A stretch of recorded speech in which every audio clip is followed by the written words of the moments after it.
Un petit détail sur les fontaines Wallace, c'est cette petite pièce en forme d'éléphant ici. Et c'était là qui était accrochée une chaîne et au bout, il y avait un petit gobelet en étain qui permettait aux Parisiens, à l'origine, de pouvoir aller chercher de l'eau et le boire. Et là, la magie opère. Dessinées par Charles-Auguste Lebourg, elles tiennent leur nom de Richard Wallace, le philanthrope britannique qui finança leur édification. 2,71 m pour 610 kg, les fontaines Wallace sont des points d'eau potables, publics, et on en compte 106 à Paris. Elles sont faites en Haute-Marne, au cœur de la fonderie et métallurgie GHM, où travaillent 500 salariés. Alors la fontaine Wallace, c'est un des marqueurs de notre histoire. C'est une fontaine qui se trouve derrière moi. Elle est composée d'un grand nombre de pièces. Presque 80 pièces sont nécessaires à son assemblage. Et chacune d'entre elles est donc faite unitairement en fonderie. La métallurgie reste le point fort de l'économie du département.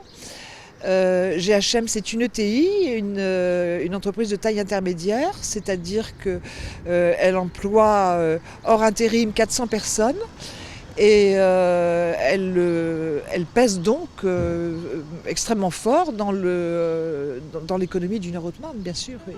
Bon, je pense qu'on va avoir la chance de voir encore une coulée, parce que c'est ça le plus intéressant. Au total, il faut environ 2 à 3 semaines pour créer une fontaine Wallace.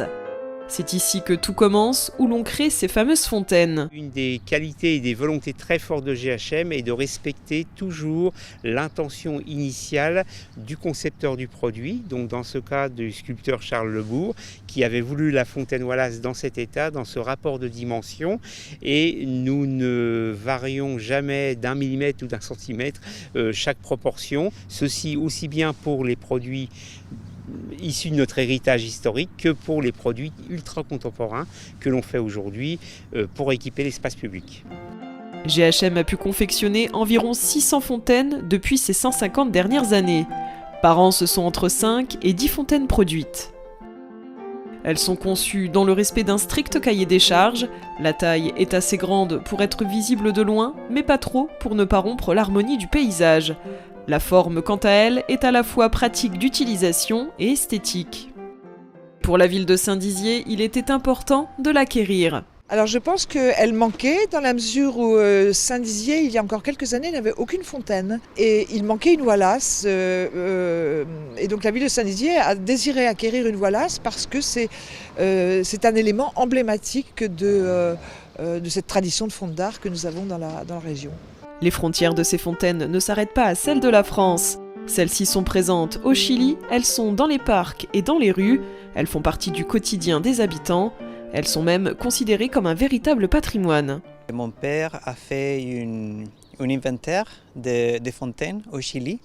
Et en fait, nous avons plein de fontaines au Chili de Val d'On et c'est un patrimoine extraordinaire et ça fait partie un peu de la mémoire collective de mon pays. La prochaine d'ailleurs va être fabriquée pour la ville de Londres et la fontaine sera installée dans un lieu assez mythique puisqu'il s'agit de Manchester Square qui est tout à côté de la rue Baker Street, la fameuse rue où habitait Sherlock Holmes. Cette année, les fontaines Wallace fêtent leurs 150 ans. La ville de Paris prévoit une grande fête au mois de septembre. Pour ceux et celles souhaitant acquérir une fontaine, le prix est d'environ 50 000 €.